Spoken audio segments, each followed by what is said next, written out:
Surgery కంటే hospital bill అంటేనే భయం. అదే మధ్య తరగతికి అందుబాటు ధరలో వైద్యం. Medistar hospitals.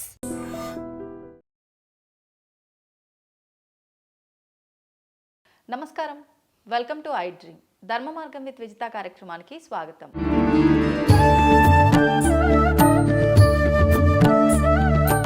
ప్రస్తుతం మనతో పాటు ఉన్నారు ప్రముఖ ఆధ్యాత్మికవేత్త, సంగీత విద్వాంసురాలు శ్రీమతి ముట్నూరి పావని గారు. ఇప్పుడు అమ్మతో మాట్లాడి మరిన్ని విషయాలు తెలుసుకుందాం. నమస్తే అమ్మా. ఆశీస్సులమ్మా. థ్యాంక్ యూ అమ్మా, థ్యాంక్ యూ వెరీ మచ్. అమ్మ, మనకు ఈ డిసెంబర్ మాసంలో అంటే మనకి డిసెంబర్ 16 తర్వాత నుంచి మార్గశిర పౌర్ణమి తర్వాత నుంచి మనకు మార్గశిర మాసం అయిపోయి ధనుర్మాసంలోకి మనం అడుగు పెట్టబోతున్నాం. ధనుర్మాసంలో విశేషంగా స్వామివారికి సంబంధించి ఉత్తర ద్వార దర్శనము అని ఆ ఏకాదశి నుంచి మనకు ఒక వారం రోజుల పాటు కూడా ఈ విశేషాలన్నీ కూడా జరుగుతూ ఉంటాయి. అది మనకు నాకు తెలిసినంత వరకు డిసెంబర్ 30న ప్రారంభం అనుకుంటానమ్మా. అసలు ఏంటి ఈ ద్వార దర్శనానికి విశేషం ఏంటి? ఆ రోజుల్లో స్వామిని ఏ రకంగా ఆరాధించవచ్చు అంటే ఇవన్నీ ఇప్పుడు మేము వింటున్నాము, ఓహో ఈరోజు ఇదా అనుకుంటున్నాము, ఈ రోజున వెళ్ళి స్వామిని ఈ ద్వారం గుండా దర్శనం చేసుకుంటే విశేషమైన అనుగ్రహము అని అనుకుంటున్నాం. మీ కాలం నుంచి కూడా ఇవన్నీ ఆచరించేవారా? ఇవన్నీ అప్పటి నుంచి ఎలా వస్తున్నాయో అలాగే వెళ్తున్నాయా? వాటి గురించి తెలియజేయండి. ఆ రోజుల్లో ఇవన్నీ తప్పకుండా బాగా ఆచరించేవాళ్ళే కాబట్టే కొంతమందికి తెలుసు. మరి అయితే ఇప్పుడు వైకుంఠ ఏకాదశి అంటున్నాం. ఇప్పుడు ఈ వైకుంఠ ఏకాదశికి వచ్చేటప్పటికి సరే విష్ణుమూర్తి ఈ ఏకాదశి విశిష్టత ఇవన్నీ మనం చెప్పుకుంటాం అనుకో. ఫస్ట్ ఏమిటంటే ఏకాదశి ద్వాదశికి కూడా చక్కగా స్నానం చేయటం అదొకటి ఉంది. వైకుంఠ ఏకాదశికి సంబంధించిన విషయం. తర్వాత ఉపవాసం కదా. అవునమ్మా. ఉపవాసం అంటే ఏమిటి? ఉపవాసం అంటే ఒక శాస్త్రీయ పద్ధతిగా చెప్తారు. ఎట్లాగంటే ఏదో ఎట్లా పడితే అవి తినేసేసి కాకుండా దానికి ఎట్లా శాస్త్రీయ పద్ధతిగా ఎట్లా చెప్తారంటే దశమి రోజునే కాస్త మధ్యాహ్నం పూట కాస్త సాత్వికమైన ఆహారం చక్కగా జాగ్రత్తగా తీసుకుని రాత్రి ఊరికే లైట్ పలహారంతో దశమి రోజున చేసుకుని ఏకాదశి రోజున చక్కగా ఉపవాసం. మంచి కఠిన ఉపవాసం ఉండేవాళ్ళు ఉంటారు. సరే మరి లేని వాళ్ళు ఏదో కాస్త తింటూ ఉంటారు. ఏం చేస్తాం, అసలు మానేకన్నా ఇదే రేట్ అనుకుని చేసేవాళ్ళు చేస్తూ ఉంటారు. కానీ అసలు శాస్త్రీయ ప్రకారం అయితే పూర్వం రోజుల్లో చేసేది అయితే ఏమీ తినకుండా ఎక్కువ ఏదో గుక్కిడి నీళ్ళు తాగితే అంతే తప్ప ఉపవాసం జాగ్రత్తగా చక్కగా చేసేవాళ్ళు. తెల్లవార్లు జాగారం చేసేవాళ్ళు. ఏకాదశి రోజు కూడా ఏకాదశి కూడా తెల్లవారు జాగారం చేస్తారు. చేసి ఇంకా ద్వాదశి ఘడియలు రాగానే భోజనం చేయాలట. ఇప్పుడు మామూలుగా అయితే ఏదో సాయంత్రం దాకా ద్వాదశి ఉంది కాబట్టి మధ్యాహ్నం ఎప్పుడో తినచ్చులే అనుకుని చేసేవాళ్ళు ఉన్నారు కొంతమంది. కానీ శాస్త్రీయ పద్ధతి అయితే ఏమిటంటే పొద్దున 6 గంటలకి ద్వాదశి ఘడియలు వస్తున్నాయి అనుకో, అప్పుడే తినేసేయాలట. మేము తినలేవు, మాకు అలవాట్లేదు, మేము తినలేము అంటే కుదరదు. ద్వాదశి గడియలు ప్రారంభంగానే భోజనం చేసేయాలట. తర్వాత చూద్దాం 6ంటికి అయిందంటే తినలేములే అని అనుకుంటే శాస్త్రీయంగా చేద్దాం అనుకుంటే పద్ధతి అది. ఓకే, సరే ఇలా అనుకుంటే అది వేరే సంగతి. ఇప్పుడు ఏకాదశి రోజు అన్నం ఆహారం తినకూడదు అనడానికి కూడా ఒక రీజన్ ఉందంటమ్మా. అదేంటి? అదే దానికి కూడా ఎందుకంటే ఇప్పుడు మిగతా రోజుల్లో అంతా ఏమిటంటే రకరకాల వంటల్లో రకరకాలుగా చేసుకుని ఓహో పిండి వంటలు అవి ఇవి ఇవి తిని 15 రోజులు బాగా ప్రతి నెలలో 2 ఏకాదశులు వస్తాయి. అవును, బాగా తింటూ ఉంటారు. ఒక రకంగా మన వైద్యపరంగా ఆలోచించేటప్పటికీ ఇన్ని రోజులు ఇంత బాగా తిన్న వాళ్ళకి ఒక రోజున ఏకాదశి రోజున అటు ఉపవాస పుణ్యం ఉంటుంది, ఇటేమో ఆరోగ్యరీత్యా కూడా బాగుంటుందని ఒక రోజున మానేసేస్తే మంచిది అనేది ఒక వైద్యరీత్యా కూడా చెప్తారు. ఓకే, దీనికే మన చిన్నతనంలో ఒక హాస్యంగా ఒక భక్తురాలు అన్నీ చేయాలని ఆవిడకి ఆశ. కానీ ఏమీ చేయలేని తన దుర్బలత్వాన్ని బయట పెట్టుకుంటూ భగవంతుని ప్రార్థిస్తూ ఒక పాట పాడుతుంది. ఏ పాట? అది పాడు వినిపించనా? పాడండి. రక్షించరా రాధా కృష్ణ పక్షి వాహన నన్నుపేక్ష సేయకురా, రక్షించరా రాధా కృష్ణ. ఏకాశి ఉపవాసమెప్పుడు ఉందామంటే ఆకలి బాధకు నేనోర్వలేను, రక్షించరా రాధా కృష్ణ.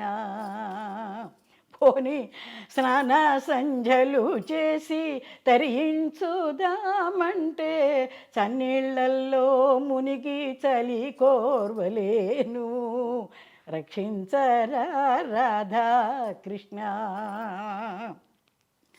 అన్నదానము చేసి తరించుదామంటే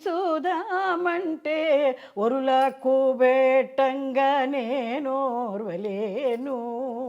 రక్షించరా రాధా కృష్ణ.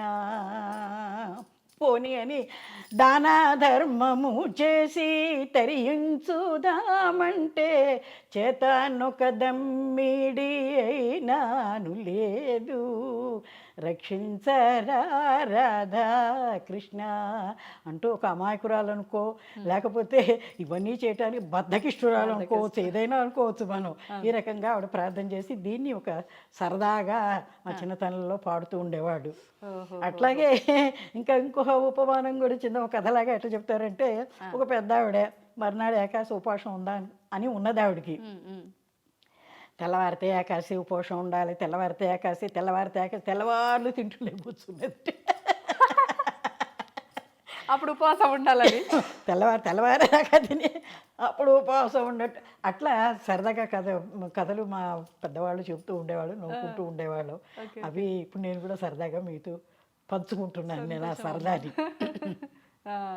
అట్లా ఆ రకంగా మన ఏకాదశి ఉపవాసం చేసి చక్కగా ద్వాదశి పారాయణ చేస్తే అది ఎంతో ఆరోగ్యరీత్యా అటు ఆధ్యాత్మిక పరంగా చక్కటి అనుగ్రహం దొరుకుతుంది. రెండు రకాల ఇకపోతే ఉత్తర ద్వార దర్శనం దగ్గరికి వచ్చేటప్పటికి ఒక్కసారి భగవంతుని ప్రార్థన చేసుకుని కృష్ణాయ వాసుదేవాయ హరయే పరమాత్మని ప్రణత క్లేశనాశాయ హరి గోవిందాయ నమో నమః. గోవిందాయ నమో నమః అని ఆ వైకుంఠవాసుని ప్రార్థన చేసుకుని ఉత్తర ద్వార దర్శనంకి వెడదాం మనం. తప్పకుండా. ఉత్తర ద్వార దర్శనం అనేటప్పటికీ ఇప్పుడు చాలా రకాల విషయాలు ఉన్నాయి చెప్పినవి. ఎట్లాగంటే ఇప్పుడు ముఖ్యంగా ఉత్తర ద్వార దర్శనం అంటే వైకుంఠంలోకి వెళ్ళాలన్న సాధన. దానికి ఉండవలసింది ఏమిటి అంటే సత్వగుణం ప్రధానంగా ఉండాలని చెప్తారు. మనలో సత్వ రజస్ తమో గుణాలు ఉన్నాయి కదా, 3 గుణాలు ఉన్నాయి. సత్వగుణమే ప్రధానంగా ఉండాలి. ఈ ఆధ్యాత్మిక భగవంతుని చేరుకోవాలనుకుంటే ఉండవలసింది సత్వగుణమే. కానీ అది ఆ 2 లేకుండా సత్వగుణం ఉండటానికి కుదరటల్లా, ఉండాల్సిందే. వీటికి ఉపమానంగా ఒక కథ ఎట్లా చెప్పారంటే, సనకసనందనాది మహర్షులు ఒకసారి విష్ణుమూర్తిని వైకుంఠానికి వెళ్ళి భగవాను చూడాలనుకుని వెళ్ళినప్పుడు జయ విజయులు ఇద్దరు కాపలా ఉంటారు కదా, వాళ్ళు అడ్డుకున్నప్పుడు వాళ్ళిద్దరు ఏమిటి, మహర్షులేమో సత్వగుణ సంపన్నులు, వాళ్ళిద్దరు వచ్చేటప్పటికి రజస్తమో గుణాల వాళ్ళు. అవును. కాబట్టి ఈ వీళ్ళు ఏం చేశారు, ఎప్పుడైతే వాళ్ళు కాదని అన్నారో వాళ్ళిద్దరికి శాపం పెట్టేసి పక్కకి తప్పించేశారు. అంతే కదా, వాళ్ళిద్దరికి శాపం పెట్టేశారు. అప్పుడు ఏమవుతున్నది, భగవంతుడు అరే సనందనాది మహర్షులు వచ్చారు, వీళ్ళేమో ఇది చేశారు, వాళ్ళకి శాపం పెట్టాడు. మరి అది కూడా భగవంతుడు, వాళ్ళకి శాపం పెట్టడం అనేది కూడా భగవంతుడు కూడా ఒక ప్రాబ్లమే. అంతే. దానికోసం ఆయన వీళ్ళ కోసం పరిగెత్తుకొచ్చాట. ఎవరి కోసం? సనకసనందనాది మహర్షుల కోసం. అంటే ఇక్కడ ఏం తెలుస్తుంది మనకి, సత్వగుణం ఉన్న వాళ్ళ దగ్గరికి భగవంతుడు పరిగెత్తుకొస్తాడని తెలుస్తోంది. అవునమ్మా. కాబట్టి అంటే అది మహర్షులైనా సామాన్యులైనా అలాంటి గుణం కలిగిన వారు. మహర్షులకి ఎటు సత్వగుణం సామాన్యంగా ఉంటుంది, వాళ్ళు చెప్పుకోకర్లేదు. కానీ వాళ్ళకు కూడా వచ్చిన వాళ్ళు ఉన్నారు. విశ్వామిత్రులు లాంటి ఋషులు లేరు. అమ్మో, వాళ్ళది విశ్వామిత్ర గోత్రం అంటారు. అంటే కోపిష్టి వాళ్ళుగా ఉంటారు అందులో. కాబట్టి సత్వగుణం ప్రధానంగా ఆ భగవంతుని మనం రప్పించుకోవటానికి అది ఉండాలన్నమాట. కాబట్టి మనలో ఉండే ఈ రజస్తమో గుణాలని మనం ఎప్పుడైతే తోసేస్తామో మనకు భగవంతుడు అందుబాటులో ఉంటాడు. Okay okay. అనేది ఒకటి. ఇది వైకుంఠ ద్వార వైకుంఠానికి వెళ్ళడానికే కదా వెళ్ళారు వాళ్ళు ఋషులు. అవును.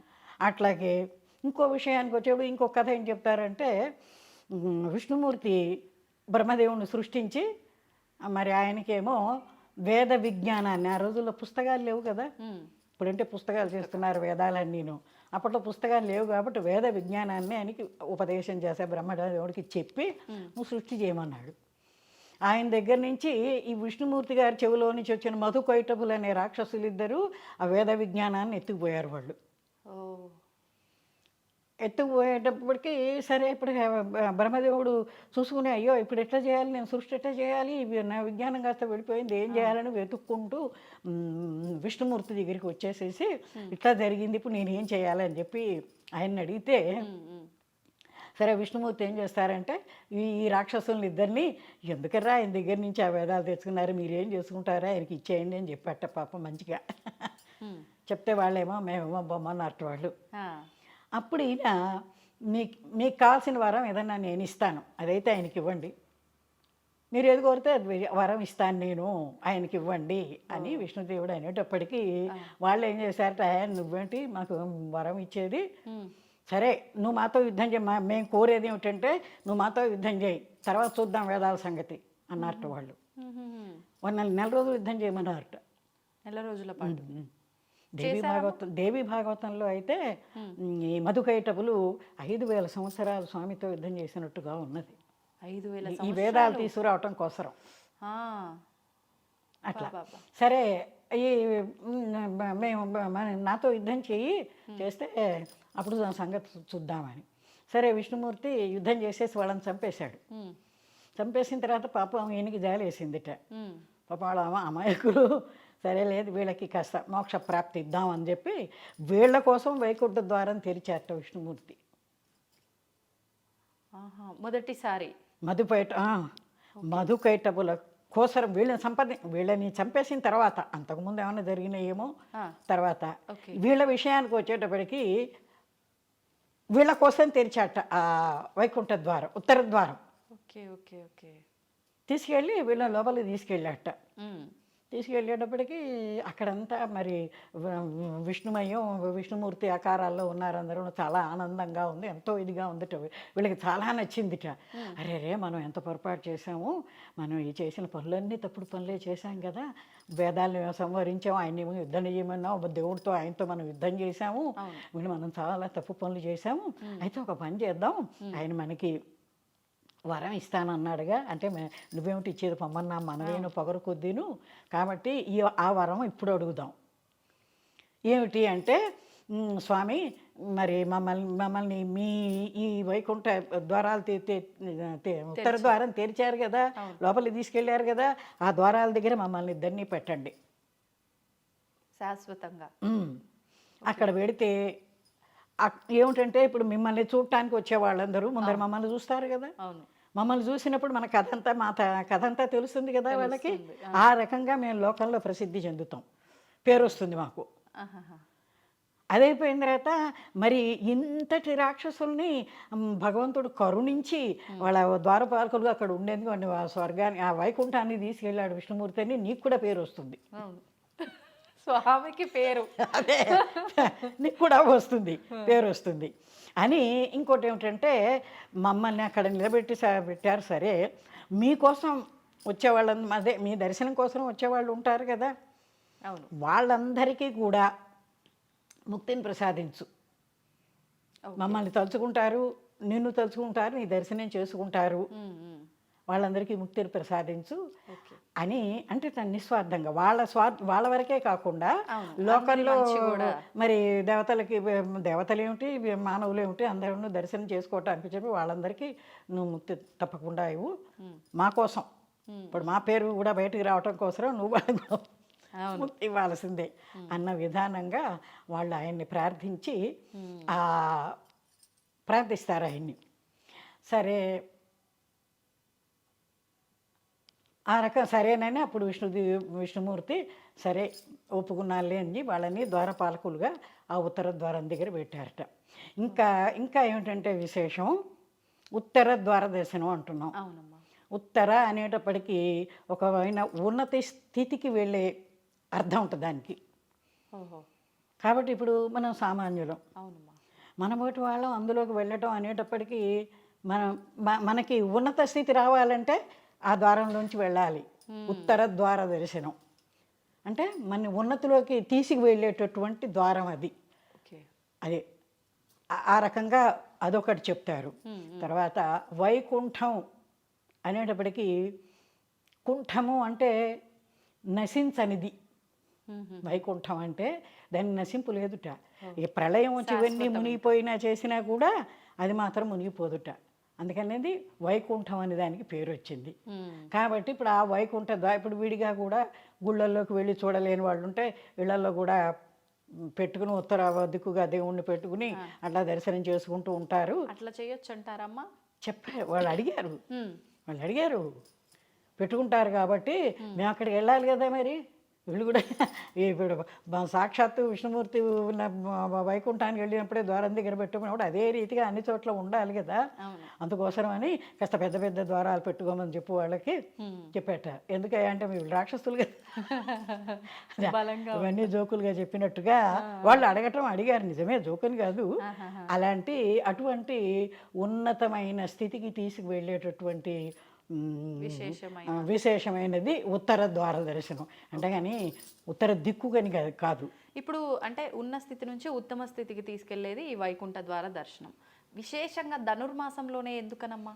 ధనుర్మాసంలోనే వస్తుంది అది. అదే అంటే అప్పుడు జరిగింది, వాళ్ళు అడిగింది అన్ని తర్వాత ఉత్తరాయణ ప్రవేశం అదంతా వస్తుంది కదా. అదే ధనుర్మాసంలోనే వస్తుంది. కాబట్టి ఆ వైకుంఠ ఏకాదశి అని దానికి మొదటి నుంచి ఎన్నో ఏకాదశులు ఉన్నాయి కదా.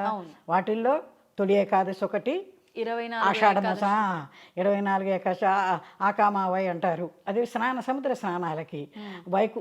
తొలి ఏకాదశి తర్వాత వచ్చి భాద్రపద ఏకాదశిట, తర్వాత వచ్చి కార్తీక ఏకాదశి, ఈ మార్గశిర ఏకాదశి. ఈ వీటిని ఇంకా విశేషంగా చెప్తారనమాట. తొలి ఏకాదశి రోజున ఆయన నిద్ర అని నిషతోటి వెడతారు కదా, చాతుర్మాస దీక్ష అని చెప్పి వెడతాడు. మనకి కార్తీక మాసం వచ్చేప్పుడు క్షీరాబ్ది ఏకాదశి అని కింద అనుకుని చేసాం. అప్పుడు ఆయన లేవడుట, ఊరికే ఇటు నుంచి అటు పక్కకు ఒత్తికెళ్తాడట విష్ణుమూర్తి. అదక్కడ విశేషం.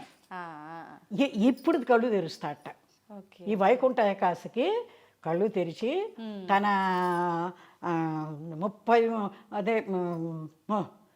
30 దేవతలందరినీ కూడా ఆయన వెంట పెట్టుకుని భూలోకానికి వస్తాడట. తప్ప ప్రతి ఆలయంలోనూ ఆయన తిష వేసి కూర్చుంటాడు వాళ్ళని. అందుకే